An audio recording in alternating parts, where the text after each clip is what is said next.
Now I would like to ask you some questions about your activity yesterday. Please answer my question in full sentences. Are you ready? Yes.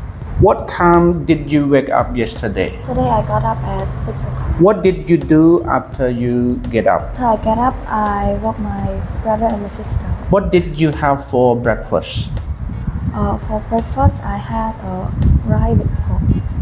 Did you go to work or school? Yes, I went to school. How did you go there?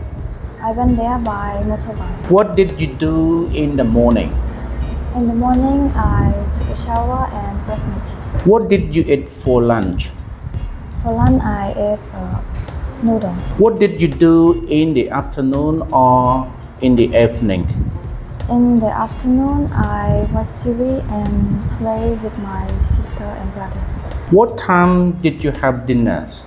I had dinner at 8 o'clock. What time did you go to bed? I went to bed at 9. Thank you so much for sharing your day. That's the end of your speaking test. See you again soon.